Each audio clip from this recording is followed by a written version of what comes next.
Kalen Patterson, Midwest Muscle, down at the DFAC seminar in St. Louis. I mean, so many top names, so many good people, so many genuine. I mean, just like run of the mill, living life, loving life, and wanting to help people get better. I'm here with one of them, Q Dog, my man. How you feeling, man? Pretty good, man. Excited to be a part of a great cast as well as a part of the DFAC seminars, man. It's gonna be a good year for everybody. Now, you did a lot of competitions last year. You had your heart set on being number one.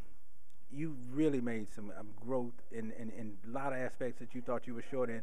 Most of them mental. Mm-hmm. And then you started transforming the body. Having Lacy, ask you to be a part of this, that has to be a great feeling where, like you got the top names in here. I mean, just a great class of competitors, great class of people, and a good class of human beings. I agree. I mean, between Law Payne, Patricia Payne, and Ted McBee, and Team Gorman, it was good to be a part of such big names, and a good part of being a good seminar because I've learned as well. Mm-hmm. Some things that I didn't know, or some things I was kind of unsure about that they answered for me today. So I mean, as an athlete, you have to be open to learn. You have to be. As a coach, I mean, you really have to be. Yeah. As a coach, you have to be open to listen to other coaches as well as their methods, because again, your methods might not work for every person. Mm-hmm. Maybe you run into an athlete who is losing less so than your former athlete. So again, those little tricks and traits they talked about today was very, very helpful. Now, with this many top name people, you have a lot of competitors, like you said, a lot of different styles, a lot of different formats, but they're so open to share. Exactly, and that's one thing you don't find a lot, especially within our area. People willing to share their information. Again, it's so many people in the world that needs to be under someone who knows exactly what they're doing. So why not help people who know what they're doing, with a little bit more information to help them push a little bit harder. It's all fun, for all fun and games. A lot of people take this sport very, very, very seriously and not and take the fun out of it. Yes. At that point, it's hard to even compete. It's hard to even build a body that you want to build. No more. You're not. And it's more so again, just keeping the door open and keeping an open mind in the whole sport. And one good competition. People like to go to these shows with small competition, not so tough competition. Just kind of win the whole show and say, "Yo, I'm this, I'm that." Yeah, you went down here, you did something. Yeah. I'm gonna tell you that right now. If you went down here, you did something. I agree. So this is for natural bodybuilding. This is the mecca right now. I mean, the Midwest, St. Louis, Missouri. I mean, Kansas City. If you're not winning there, I think like you said, you're dodging. Exactly. And if a true competitor wants to get out there with the best and the top names, I mean, you figure even with this seminar, the top names that were involved. And this is considered the off season. People are taking breaks from it, but we're missing football, and you got all these things going on, and you still say it's worth it. It's worth it. It's worth it because it's your life. You only have one life to live at that point, and you want to do it by doing things that you really want to do. And with bodybuilding being a new sport, and I can say new sport, but it being it's kind of underground. Yeah, it's kind of underground, especially natural bodybuilding. It's very underground. Yes. And then within the St. Louis area. Steve only having the only open pro show in the area, it brings a lot of attention to this area, and we thank him for that.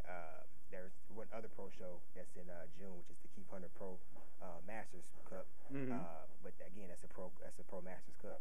This is the only open show, so it's going to be a big year for natural bodybuilding. Yeah, because I think last year people were kind of worried it wasn't it was unsure and unsettled how he was going to go about, and it actually went well. It went great actually, and somebody happened to step on stage and win that, didn't you? Yeah. Actually, it's my fiance Khalil Brook, and she won her pro card in that show. As well as my other clients after more, she won her class in that show, so she got invited to the DFAC World Finals and won her pro card in Miami. That was a big show. That was a big show. Great competition from all over, overseas, from the U.S. It was a great competition. So we've been hopefully stepping up on our end as far as making the competition a little bit harder and making the shows a little bit better. And it should be harder. Yeah, it really should be. No one should want an easy walk.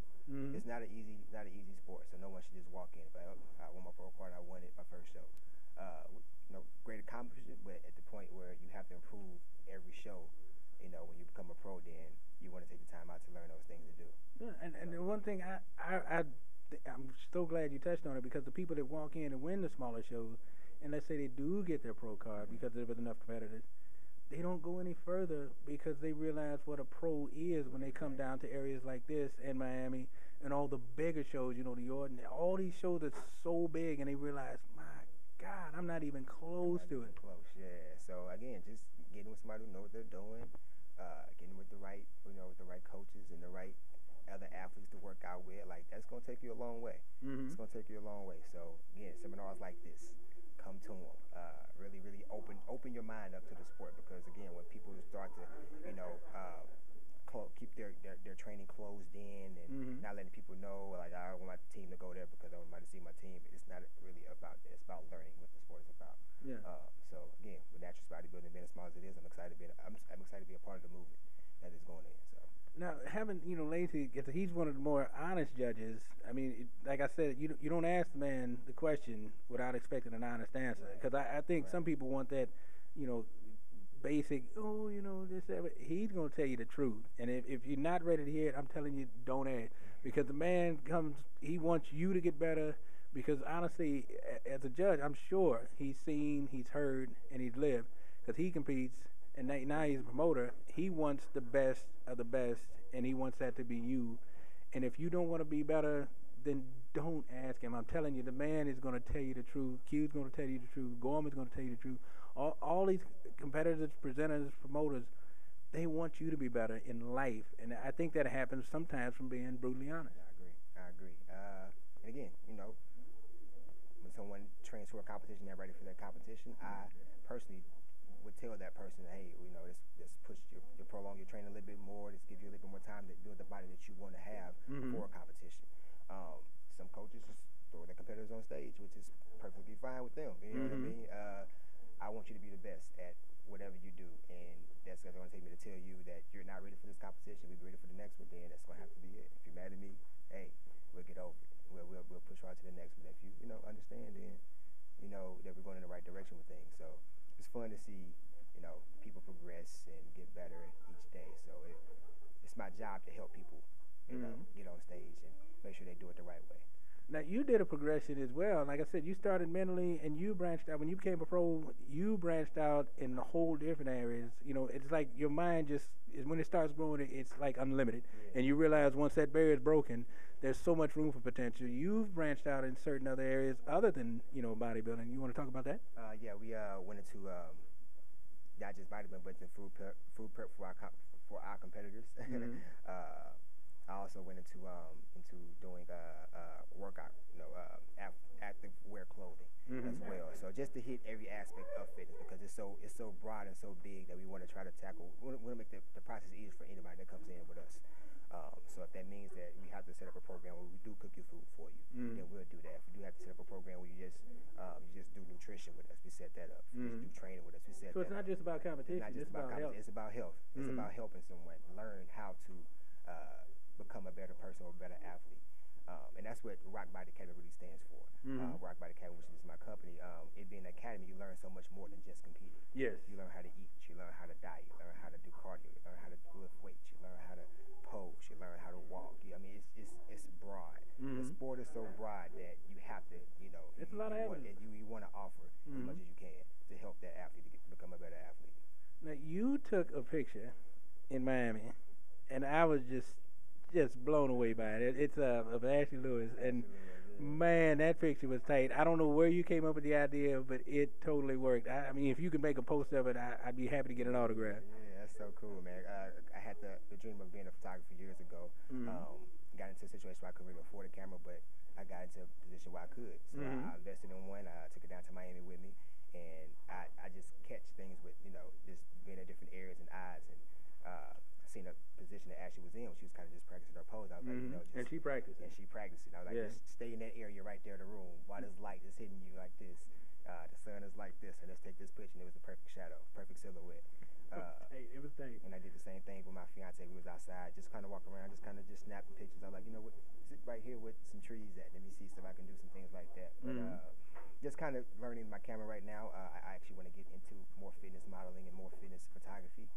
It's not a lot in the area. One of the great ones around is Chinka. Oh, Chinka does some work. He does some work. He's an awesome photographer, so I kind of look up to him, as guidance and, see kind of direction he goes in. I'm not saying stealing from anything like that, but it's more so inspiration. Yeah, motivation. I mean, you figure the same thing with bodybuilding. Exactly.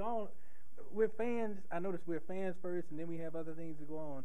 But it's like you're always learning from somebody. And like you said, it's not stealing because you can only be you. Yeah. But when you see something, it's like, man, that works. You see it, and it's like it works. And some of the poses, like Jeremy Coleman does a lot of posing, and he's fluid with how he goes about it. And then you see Law. I mean, he controls the stage. That's not stealing when you see that. That's them being themselves. And okay, how do you find that? What part of you that makes you you? Exactly. What you do is again get with somebody who knows what they're doing. Mm-hmm. Get with somebody who knows how to pose, like how to fix your pose, how to fix your body into better pose. Mm-hmm. There's so many different poses around the area that you get into a position where you learn how to flare Yes. in different areas. You know how to make a front of a bicep look something totally. And you different. never stop practicing. You can't stop practicing your pose. Mm-hmm. That's one thing I push. We'll work out for 2 hours, do legs, and we'll pose for an hour after that, simply because that's a whole other different workout. Mm-hmm. And you have to put the time in to get better. Yes, you do. And Moji talked about that. He said, you got to pose. You got to keep posing, practice posing, and if you got time, pose again. Yep. Again, one of the guys I look up to, Moji. I mean, he's a great athlete. I mean, he practices posing. He loves posing routines. I mean, the posing routine itself, you're showing your best attributes. That's your 60 to 90 seconds on stage to show you how hard you've worked over time. Mm-hmm. So I'm glad that's even a part of the show. But again, that gives you time to kind of show how fluent you are with your poses, how well you know your body, what position your body looks good in, how fluent you are with the pose, how fluent you are with the transitions. It doesn't have to be a breakdancing contest or a exactly. contest. It has to be you showing your best attributes off. Mm-hmm. That's what a lot of people are missing within the posing routine or within posing period. Is showing your best attributes and the best posing you can. So it's going to be exciting just to get people ready for that aspect, and as well as do it myself too. So. And one of the things I liked about this seminar, it was just so beautiful that you guys came together, and it wasn't Rock Academy, it wasn't Team Gorman, it wasn't hard rock. It was everybody helping everybody, and that was beautiful. Lacy did this. The format was just perfect. I was just so enthused, and I mean, even now I'm getting goosebumps. Just top names, so many top names. It's like, wow, it's just beautiful. Yeah, it's just like you got T McBee. You got House of Pain, you got your team. I mean, man, I was just so excited to get down here. Got lost, and I'm like, it's still worth it. If I only get 20 minutes, it doesn't matter. And, it really does make a difference. You do see where people actually, it's like a light switch clicks on, and I'm sure you saw it when they were asking the questions, and then they said, when they see it in person, it's like, but they can almost reach out and touch, but they see that angle, and I get it now. Okay, now it all makes sense. And you had competitors that actually competed, and they're coming in, and they said it was still like a first time because they didn't really know all of what it takes. It takes a lot. A lot goes into contest prep. Takes a lot to get ready for a competition. Mm-hmm. So the things they talk about today, I mean, you got some information from some top name people in the industry, man, and I even myself. The who's who? Man, I look up to those people, whether it be female or male. I mean, between Patricia Poser routine, between Terry McBee's T-walk. Watching Terry do that walk, it's so elegant. It's like she never misses. It's crazy. I go into a trance. I hope my fiance don't take it the wrong way, but I go into a trance watching Terry pose. like she's just so fluent. You have to find what works for your body. You have to stand out. So again, give somebody who knows what they're doing. I always go back to that. It's kind of hard for you to take information from someone who's never been there before. Yeah. So again, just making sure you are around the right people and make sure you are taking the right notes. That's right. Now you actually got to see my girl. I haven't seen her since Kansas City. Was Karina, and she has just transformed a walk. I mean, how is that you got to see it in person? Mm-hmm. Like when I was out when she was competing at the show that I was with her in the same venue, I still didn't get to see her performance, and she has just taken it to a whole new level. How is it seeing that in person? It's amazing, really, because again, you see somebody who, like a baby, who couldn't walk, who started off crawling, now is running sprints. You know what I mean? And I mean, like she's taking it to a new level. It's kind of exciting to see people start from the bottom to get to the point they are now. I believe we got our pro card around the same time, if I'm not mistaken. Yes. 2010. I'm sure from her first show with the 2012, before she got her pro cards, it was 2 different people. So I mean, it's progression.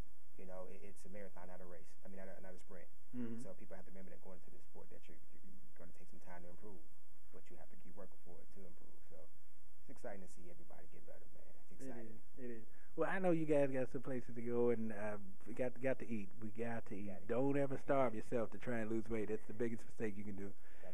Q, appreciate it, man. Thank you so much, man. Appreciate it. Fiance, I can't even say her name because I'm scared. Yeah, let's call her Leah. Okay, Leah. Thank you so much.